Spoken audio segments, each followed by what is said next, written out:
Assalamualaikum warahmatullahi wabarakatuh. Perkenalkan, saya Hikmah Yulianti dengan NIM C1C021058 dari R9 Akuntansi. Nah, pada kesempatan kali ini saya akan menjelaskan mengenai pengendalian keuangan. Yang pertama, pentingnya manajemen keuangan. Manajemen keuangan itu adalah sebuah subjek yang sangat menarik saat kita mendekati abad ke-21. Radio dan televisi itu menyajikan cerita-cerita dramatis tentang pertumbuhan dan penurunan perusahaan-perusahaan, pengambil alihan perusahaan, dan berbagai jenis restrukturisasi perusahaan. Untuk memahami perkembangan ini dan ikut serta di dalamnya secara efektif, itu diperlukan pengetahuan mengenai prinsip keuangan. Betapa pentingnya sejumlah aspek manajemen keuangan itu telah ditekankan oleh sejarah Campbell. Kemudian fungsi keuangan. Fungsi keuangan yang utama itu adalah dalam hal keputusan investasi, perhitungan biaya, dan dividen untuk suatu organisasi. Kemudian tugas pokok manajemen keuangan itu berkaitan dengan keputusan investasi dan perhitungan biaya. Dalam menjalankan fungsinya, manajemen keuangan itu berkaitan langsung dengan keputusan pokok perusahaan yang berpengaruh terhadap nilai perusahaan itu sendiri. Fungsi keuangan dalam organisasi itu biasanya dipisahkan menjadi dua jabatan, yaitu yang pertama bendahara. Bendahara itu bertanggung jawab atas perolehan dan pengamanan dana. Tanggung jawab seorang bendahara itu biasanya terletak pada pengadaan dan pengelolaan uang tunai. Sebagai bagian dari tugasnya, bendahara itu menjaga hubungan perusahaan dengan bank komersial dan bank investasi. Kemudian yang kedua adalah administrasi pembukuan atau akuntansi atau kontroler. Bidang tanggung jawab kontroler meliputi akuntansi atau accounting, laporan atau reporting, dan pengendalian atau kontrol. Tanggung jawab pembuatan laporan itu berada di tangan kontroler. Fungsi pokok kontroler itu adalah mencatat atau recording dan membuat laporan atau reporting mengenai informasi keuangan perusahaan. Hal ini biasanya mencakup penyusunan anggaran dan laporan keuangan. Selanjutnya, pengendalian terpadu. Secara formal, sistem pengendalian komprehensif itu merupakan suatu konfigurasi yang saling melengkapi, yaitu subsistem formal yang mendukung proses administratif. Untuk bisa menjadi pengendalian komprehensif, itu suatu sistem pengendalian seharusnya mencakup aktivitas yang meliputi aktivitas perencanaan, operasional, dan fungsi umpan balik. Nah, perencanaan. Perencanaan ini, proses perencanaan dalam organisasi itu juga ditandai dengan istilah perilaku penetapan tujuan. Pengendalian itu juga dapat menjadi pokok dari perencanaan yang efektif. Pengendalian itu membutuhkan sesuatu untuk dapat beroperasi sebagai suatu rangkaian pembatasan bagi fungsi perencanaan. Yang kedua adalah operasi. Pengendalian operasi itu merupakan suatu proses perantara dan proses perbaikan terhadap aktivitas-aktivitas operasi selama proses implementasi atas rencana-rencana manajemen. Di berbagai organisasi, pengendalian pengoperasian itu merupakan tanggung jawab manajer pemilik. Yang terakhir itu umpan balik. Umpan balik dalam organisasi itu berasal dari sumber formal dan informal yang disusun dari komunikasi nonverbal. Komunikasi tersebut itu dihasilkan secara rutin dari statistik ditabulasikan sebagai dasar untuk evaluasi penyusunan. Kemudian faktor-faktor kontekstual. Konteks dapat itu menjadi penting untuk keberhasilan dalam mendesain dan mengimplementasikan sistem pengendalian keuangan. Konteks itu mengacu pada serangkaian karakteristik yang menentukan susunan empiris dalam sistem pengendalian yang akan ditetapkan. Proses dalam mengidentifikasi faktor-faktor kontekstual itu yang penting merupakan subjek tertinggi dan sangat temporer. Faktor-faktor kontekstual ini itu meliputi ukuran, stabilitas lingkungan, motivasi keuntungan, dan faktor proses. Nah, yang pertama, ukuran. Ukuran dapat dipandang sebagai suatu peluang dan suatu hambatan. Ukuran dipandang sebagai peluang jika berfungsi sebagai pemberi manfaat ekonomi dan bukan sebagai strategi pengendalian. Ukuran dapat menjadi suatu hambatan jika pertumbuhan ekonomi menyebabkan terjadinya eliminasi terhadap strategi pengendalian. Yang kedua, stabilitas lingkungan. Desain pengendalian dalam lingkungan yang stabil dapat berbeda dari desain pengendalian dalam lingkungan yang selalu berubah.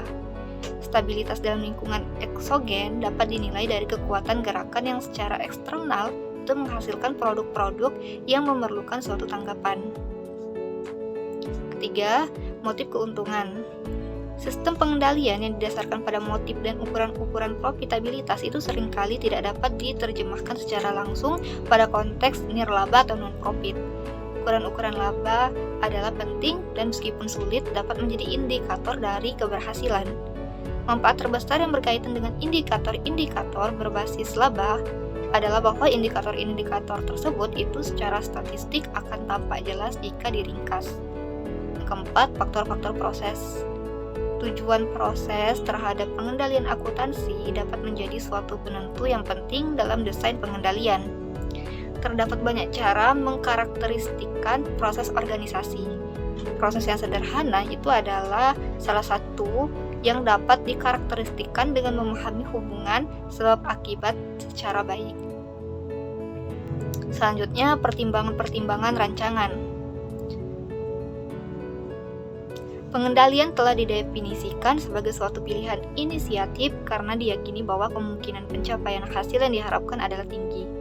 Untuk kemungkinan keberhasilan, para desainer akan mencari cara menemukan hubungan sebab akibat yang dipercaya bersifat nyata dalam lingkungan, sehingga mereka memiliki kemampuan untuk mengantisipasi konsekuensi logis yang dapat dihasilkan dari penambahan suatu pengendalian atau aturan pengendalian. Nah, yang pertama, antisipasi terhadap konsekuensi logis. Antisipasi terhadap konsekuensi logis itu merupakan komponen-komponen inti dalam mendesain pengendalian. Kondisi ini itu merupakan hal yang penting bagi seorang manajer keuangan yang terbiasa membuat pertimbangan berdasarkan pada apakah suatu hasil itu baik atau buruk. Yang kedua, relevansi dengan teori agensi. Teori agensi itu menyangkut persoalan biaya, di mana suatu pendelegasian dengan asumsi keputusan-keputusan tertentu itu bersifat tidak jelas atau dipengaruhi secara bersama-sama agar menjadi tidak nyata. Bentuk yang paling sederhana dari keputusan yang tidak nyata adalah tindakan karyawan atau agen yang memperhatikan tingkat kinerja dalam menjalankan tugasnya. Yang ketiga, pengelolaan perubahan. Pengelolaan perubahan adalah sesuatu yang penting dalam menentukan rancangan-rancangan pengendalian. Para manajer melaksanakan pengendalian itu untuk mencapai tujuan-tujuan yang seringkali dihadapkan pada satu atau lebih dilema bisnis. Lalu, di sini ada pembahasan mengenai pengendalian dalam era pemberdayaan. Suatu sistem pengendalian atau diagnostik sistem itu hanya merupakan salah satu unsur pengendalian.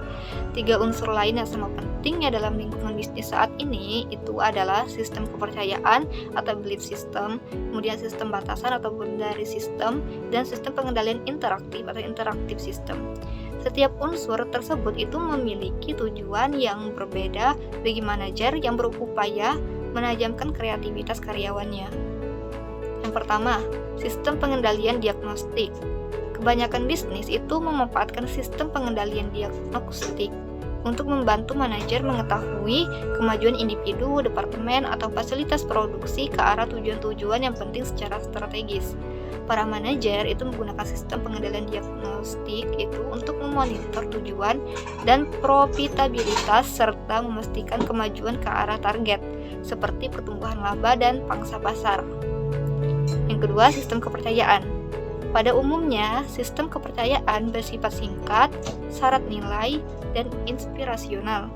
Sistem ini itu mengarahkan perhatian ke karyawan pada tujuan utama bisnis, cara organisasi menciptakan nilai, upaya untuk mencapai tingkat kinerja organisasi, dan cara seseorang diharapkan untuk mengatur hubungan internal dan eksternal. Ketiga, sistem batasan. Sistem ini itu didasarkan pada prinsip manajemen sederhana, tetapi mendasar yang dapat disebut kekuatan pemikiran negatif. Sistem batasan itu tidak terlalu jelas bagi para manajer senior. Banyak aturan main ditetapkan setelah skandal publik atau penyelidikan internal atas tindakan yang dipertanyakan. Yang keempat, itu sistem pengendalian interaktif.